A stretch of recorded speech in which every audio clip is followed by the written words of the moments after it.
Imagine um homem que acredita que pode resolver tudo com os punhos, que submete a esposa à violência, que trai nos negócios, que mente descaradamente na cara dura. Ele se acha invencível. Mas e se esse homem cruzar o caminho de alguém que conhece as regras do jogo melhor do que ele? Alguém que não usa os punhos, mas a lei como sua arma. Hoje, vamos contar a história de um advogado no Brasil que desmantelou a vida de um agressor peça por peça, até não sobrar absolutamente nada. Essa é a saga de Joe. Se você já sentiu a repulsa por alguém que se acha acima do bem e do mal e quer ver a justiça sendo feita de uma forma que te fará aplaudir de pé, então este vídeo é para você.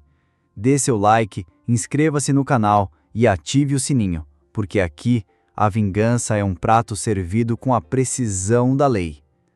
Nosso protagonista, um advogado experiente que vamos chamar de Dr. Gabriel, beirava os 40 anos.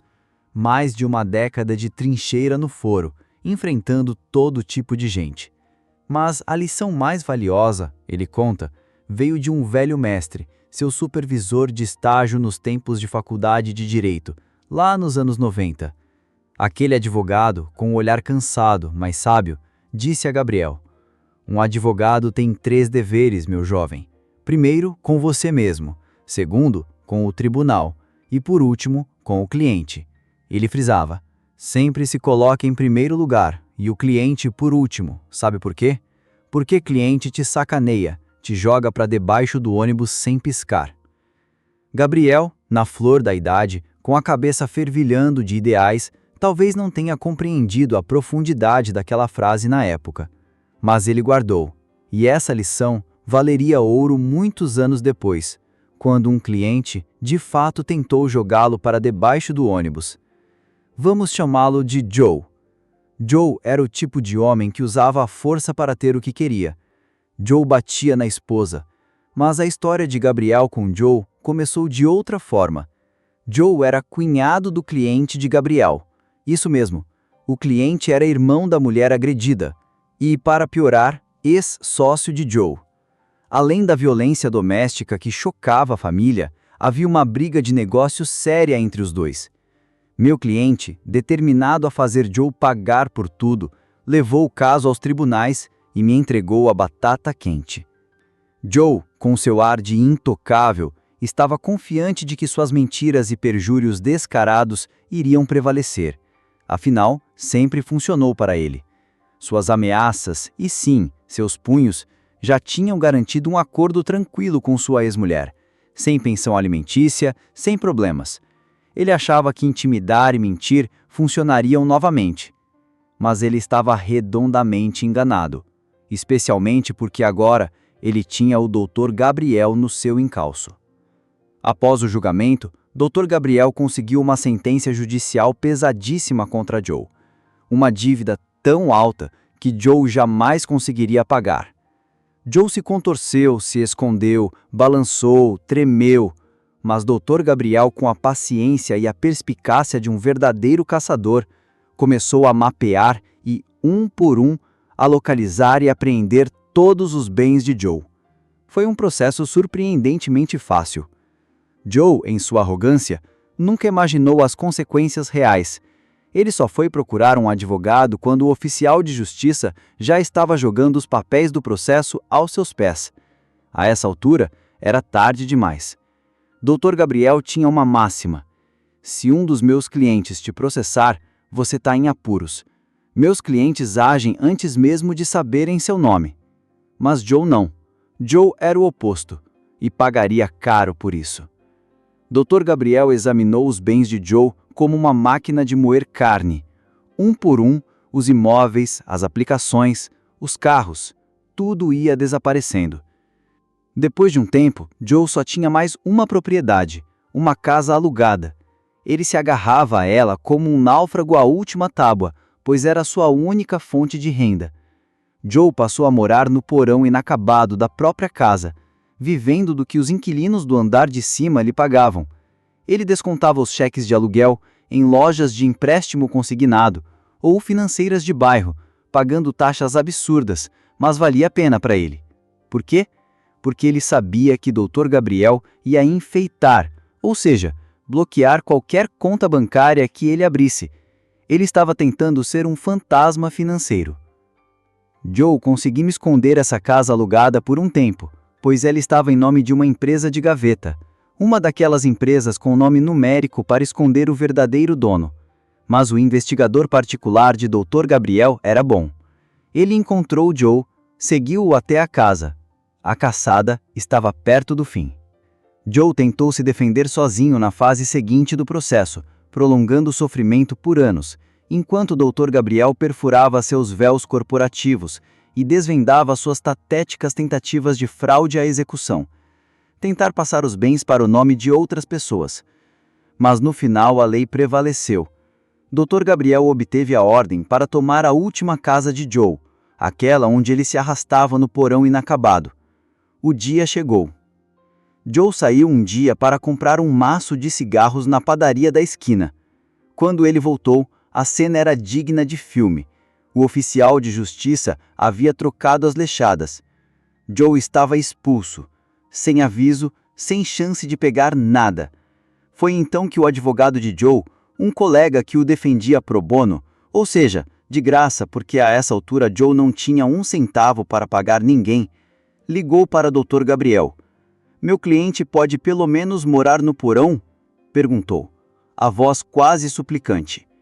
Dr. Gabriel conhecia o advogado pro bono. Seu escritório ficava do outro lado da rua do prédio, onde Gabriel tinha seu escritório de torre. De sua janela, no 15º andar, Gabriel podia ver a janela do escritório do colega. "Pergunte ao comprador", respondeu Dr. Gabriel, sem uma ponta de emoção. "Está fora das minhas mãos." E realmente estava.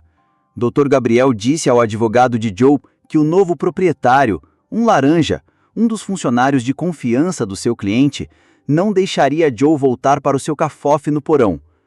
Joe, um homem que já possuiu imóveis e empresas por toda a cidade, acabara de perder a última coisa que tinha no mundo, exceto pela caminhonete dele. Ele ainda tinha sua caminhonete sobrando. A caminhonete de Joe era um monstro velho, beberrão de gasolina que ele dirigia. Era tão velha e detonada que nem valia a pena ser apreendida judicialmente. Dr. Gabriel deixou Joe ficar com ela e, ironicamente, ficou feliz por isso, porque agora aquela caminhonete era onde Joe estava dormindo. Até que ele cometeu mais um erro, o último. O Dr. Gabriel recebeu um telefonema dos inquilinos da casa que antes pertencia a Joe. "Ele voltou, doutor! Estacionou aquela caminhonete enorme de mau jeito na garagem e está bloqueando a entrada." O inquilino acrescentou que Joe havia surtado, estacionou o veículo ali com raiva, por despeito, e depois seguiu a pé para o centro, dizendo que voltaria mais tarde para dormir na caminhonete. "Você consegue contornar a caminhonete?" Gabriel perguntou. O inquilino não conseguia. A entrada estava completamente bloqueada. Gabriel não perdeu tempo. Ligou para um dos guinchos com quem trabalhava nos tempos em que defendia clientes na área criminal. Em poucas horas, o caminhão de Joe desapareceu. Estacionado em outro lugar, em um lugar especial, de acordo com as instruções específicas do Dr. Gabriel. No dia seguinte, o telefone de Gabriel tocou. Era o advogado pro bono de Joe. "Meu cliente quer a caminhonete de volta." A voz estava tensa. Gabriel, de seu escritório no 15º andar, olhou pela janela para onde imaginava que o colega estava, de frente para o mesmo estacionamento. "Não vai rolar", Gabriel disse, a voz firme. "Mas você não tem direito à caminhonete", argumentou o pro bono. "Ele não tem o direito de bloquear a entrada de um homem", Gabriel respondeu. Naquele momento, ele sentiu um peso no peito. Era terrível, de certa forma, pronunciar palavras que tirariam o último bem de um homem, a única coisa que lhe restava no mundo. "Imaginei que deveria ser assim que Deus se sente", ele pensou, antes de despojar um homem de tudo e mandá-lo para o inferno. Era um pensamento sombrio, mas a verdade é que Joe havia cavado sua própria cova. "Você realmente vai me fazer ir a tribunal por causa disso?" O pro bono questionou incrédulo. "Faça o que você tem que fazer", Gabriel respondeu. O advogado de Joe disse que o cliente viria no dia seguinte para assinar uma declaração, e então iriam ao tribunal para tentar reaver a caminhonete. Mas Dr. Gabriel não estava preocupado. O dia seguinte amanheceu limpo e ensolarado, 9 da manhã. Gabriel estava em seu escritório, tomando um gole de café e olhando pela janela. O telefone tocou. Era o advogado pro bono novamente. Por que você não me disse que a caminhonete de Joe estava estacionada em frente ao meu escritório? Sua voz estava tensa, quase tremendo de raiva. É mesmo? Gabriel disse, olhando para a caminhonete de Joe estacionada lá embaixo, 15 andares abaixo. Que descuido da parte do meu oficial de justiça deixar o caminhão onde seu cliente poderia facilmente pegá-lo de volta. Preciso mesmo conversar com ele. Muito engraçado. Meu cliente vai processar. Não, ele não vai. Ele vai entrar naquele caminhão e ir embora agora mesmo. Eu disse ao meu guincho para encher o tanque e ele também trocou o óleo, de graça. Diga ao seu cliente para entrar no caminhão e ir embora. E que se eu vir aquele caminhão novamente, eu vou apreendê-lo, para satisfazer o resto da dívida judicial do meu cliente. O advogado pro bono tentou argumentar, mas Gabriel foi inflexível. Então, desligou o telefone e pegou o seu café. Poucos minutos depois, Joe saiu do escritório do advogado com a cabeça baixa e caminhou em direção à sua caminhonete. Enquanto ele andava, Gabriel notou que não havia mais balanço em seus passos. A arrogância, a alegria de viver, tudo havia desaparecido. Joe não foi o primeiro cara que Gabriel arruinou, no sentido legal, claro.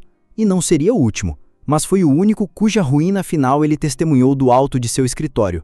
Foi uma das experiências mais poderosas de sua vida. Observar um homem caminhar para sua caminhonete, sabendo que Gabriel havia despojado de tudo o mais que ele tinha, e que a posse de seu último bem, sua caminhonete, ele devia à misericórdia do advogado. Joe foi embora, sua caminhonete grande e antiga soltando nuvens de fumaça pelo escapamento, sumindo no trânsito de São Paulo. Gabriel tinha certeza que nunca mais ouviria falar dele, e de fato, nunca mais ouviu. A história de Gabriel é um lembrete sombrio, mas poderoso daquele velho ditado: quem planta vento, colhe tempestade. É a prova de que a justiça pode ser lenta, mas implacável, e que para aqueles que abusam do poder e tentam prejudicar os outros, a conta sempre chega. Às vezes, pelas mãos de um advogado que não esquece as lições de seus mentores. Qual foi a história mais chocante de justiça que você já vivenciou ou teve o prazer de ver acontecer? Compartilhe nos comentários.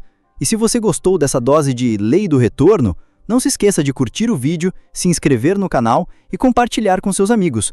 Afinal, uma boa história de vingança bem executada sempre vale a pena.